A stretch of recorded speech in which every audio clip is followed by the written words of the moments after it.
हाँ, आज हम BA part third paper first का दार्शनिक राजा का सिद्धांत का अध्ययन करेंगे।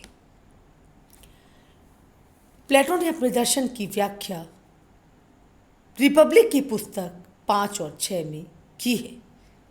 उनके अनुसार राजसत्ता कभी भी ऐसे लोगों के हाथों में नहीं होनी चाहिए जो स्वार्थी, लोभी हो। प्लेटो की धारणा है कि नगरों की शांति के लिए आवश्यक है कि राजसत्ता ऐसे लोगों के हाथ में हो जो विवेक युक्त, ज्ञान युक्त, स्वार्थ रहित और सहनशील हों।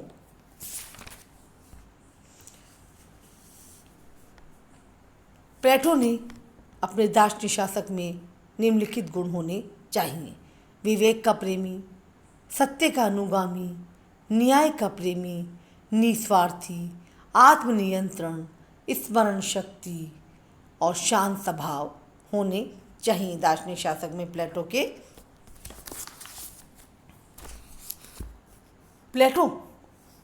ने अपने दार्शनिक राजा के बारे में बताया है कि प्लेटो की दार्शनिक राजा पर किसी प्रकार की सीमाएं नहीं लगाता, उसे कानून की सीमाएं भी नहीं छूती। प्लेटो क्या कहता है कि दार्शनिक शासक के लिए कानून अनावश्यक और हानिकारक है। प्लेटो की धारणा है कि कानून निर्जीव एकरूपता है, जबकि दार्शनिक शासक में लोचशीलता होती है।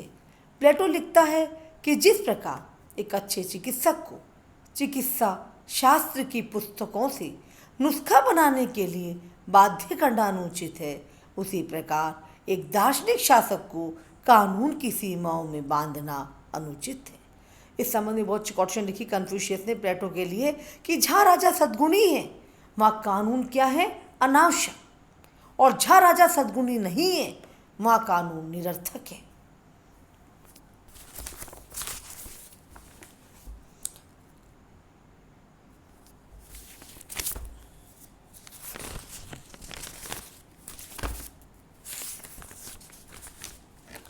फिर उन्होंने अपने दार्शनिकों शासकों के कुछ कर्तव्य बताए हैं कि रिपब्लिक में दार्शनिक को मुख्यतः निम्न अनुदेश दिए। पहला क्या है कि जहाँ तक संभव हो राज्य को आदर्श राज्य के निकट बनाए रखे और उसके आधारभूत सिद्धांतों में कोई परिवर्तन ना करे। दूसरा, राज्य में अत्यधिक धन और अत्यधिक निर्धनता दोनों की अधिकता राज्य के लिए हानिकारक है। तीसरा, राज्य का अत्यधिक विस्तार न हो, अर्थात एकता और आत्मनिर्भरता के अनुकूल राज्य का क्षेत्रफल हो। न्याय सिद्धांत का पालन हो। न्याय सिद्धांत क्या है कि प्रत्येक व्यक्ति अपने स्थान के कार्यों को करे और दूसरे के कार्यों में हस्तक्षेप न करे। पांचवा, राज्य की शिक्षा प्रणाली में कोई परिवर्तन ना करे। प्लेटो कहता है कि सभी बुराइयों की जड़ त्रुटिपूर्ण शिक्षा है और उनका उपचार शिक्षा है। दार्शनिकों का एक सकारात्मक कर्तव्य है कि वे आत्माओं का पोषण करें और उन्हें स्वरूप दें। दार्शनिक शासकों को दी गई उपयुक्त हिदायतों से ये स्पष्ट है कि प्लेटो के दार्शनिक शासक भी मूलभूत सामाजिक व्यवस्था के सेवक हैं। अब इनकी आलोचना की जाती है। प्लेटो के दार्शनिक राजा के सिद्धांत की आलोचना क्या कहते हैं? पहली आलोचना क्या है? प्रबुद्ध दानशील स्वेच्छाचारिता, यानी दर्शन के शासन को स्थापित करके प्लेटो क्या भूल जाता है कि सत्ता का निरंतर और निरपेक्ष प्रयोग दार्शनिक से दार्शनिक शासक को भ्रष्ट कर सकता है। सत्ता व्यक्ति को भ्रष्ट करती है और निरपेक्ष सत्ता व्यक्ति को निरपेक्ष रूप से भ्रष्ट कर देगी।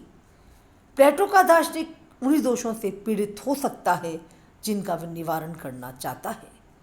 दार्शनिक को कानून से ऊपर रखकर प्लेटो ने उन्हें स्वेच्छाचारी बना दिया है। इसी आलोचक क्या कहते हैं कि दार्शनिकों को प्रबुद्ध या दानशील स्वेच्छाचारिता कहते हैं। दूसरा पॉइंट है जनतंत्र विरोधी, कि प्लेटो का दार्शनिक कैसा है? न संविधान द्वारा, न कानून द्वारा, न परंपरा द्वारा, न जनमत द्वारा बाधित है। उसका चयन जनता नहीं करती, वह जनता से शक्ति प्राप्त नहीं करता, वह जनता के प्रति उत्तरदायी नहीं, जनता उसे हटा नहीं सकती। यह सब प्रजातंत्र के सिद्धांतों स्वतंत्रता समानता के विपरीत है।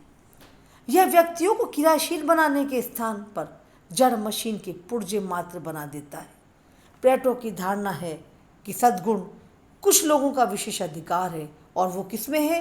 केवल दार्शनिक शासकों में है, ये सिद्धांत लोगों के सामूहिक ज्ञान की उपेक्षा करता है। तीसरा पॉइंट हमारा क्या आता है? अव्यवहारिक, कि शासन संचालन के लिए केवल गणित, ग्रंथ या दर्शन के ज्ञान की आवश्यकता नहीं होती। इसके लिए मनोविज्ञान, कानून, अर्थशास्त्र, कूटनीति, रणनीति आदि के ज्ञान की भी आवश्यकता होती है। यह कहना बड़ा कठिन है कि दर्शन से युक्त व्यक्ति व्यवहारिक परिस्थितियों को ठीक आंक सकेगा। यह हो सकता है कि ज्ञान के नशे में वह जनमत या जन परंपराओं की उपेक्षा या तिरस्कार करे और जनता को अपने विरुद्ध कर ले। व्यवहारिक समस्याओं का ज्ञान न होने से दार्शनिक शासक चालाकों और मक्कारों के राजनीतिक षड्यंत्र में फंस सकते हैं और बाहरी और आंतरिक संकटों की स्थिति में एक दार्शनिक से निश्चित एवं दृढ़ निर्णय लेने की उपेक्षा नहीं की जा सकती। तो हमारा जो दार्शनिक राजा का सिद्धांत है, उनने निम्नलिखित गुण बताए, कर्तव्य बताए और ये निम्नलिखित आलोचना बताई है कि प्रबुद्ध, आंशिक स्वेच्छाचारिता, जनतंत्र विरोधी और अव्यावहारिक है। थैंक्स।